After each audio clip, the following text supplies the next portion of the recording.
Welcome back. We are now at the website IFFTT, or If This Then That. You can access that website by going to IFFTT.com. If you go to the site and after the backslash you write Evernote, you'll notice that IFFTT has an Evernote page where they talk about some of the connections that are available. So if you don't have an account with IFFTT, you are going to want to sign up for one now.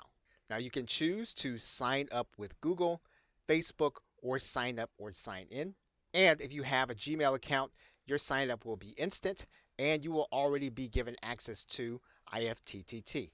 Now the first thing we're going to do is we're going to connect our account. And in order to do that, we are going to need to give IFFTT permission to access our Evernote account.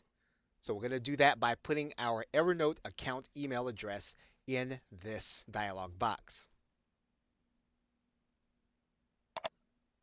We're then going to need to write in our Evernote password. Now, if you have sensitive information, you are going to want to read your third-party application's permission, just so that you'll understand what you'll be doing with IFFTT. You want to determine how long you're going to give IFFTT access to your account. And once you've done that, you are then going to click Authorize. Now, once you do that, you'll then want to come back to the main screen in IFFTT, and you'll want to know which services actually integrate with Evernote. And so what you'll want to do is you'll want to write Evernote into the search grid, and then you'll notice the applets that'll come up at the bottom telling you which recipes are going to be available to connect two services together, where one of them is going to be Evernote.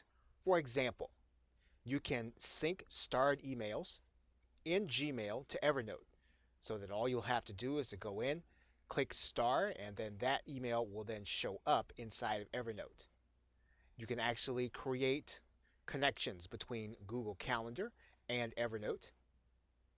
And you'll see a number of integrations that you'll want to be able to use. Now, if you want to speed up the search process, then all you'll need to do is to then write in the other application. And you'll be able to find those applications that are connected to Evernote and the service that you're looking for. Okay, so with that, thanks, and I will see you in another video.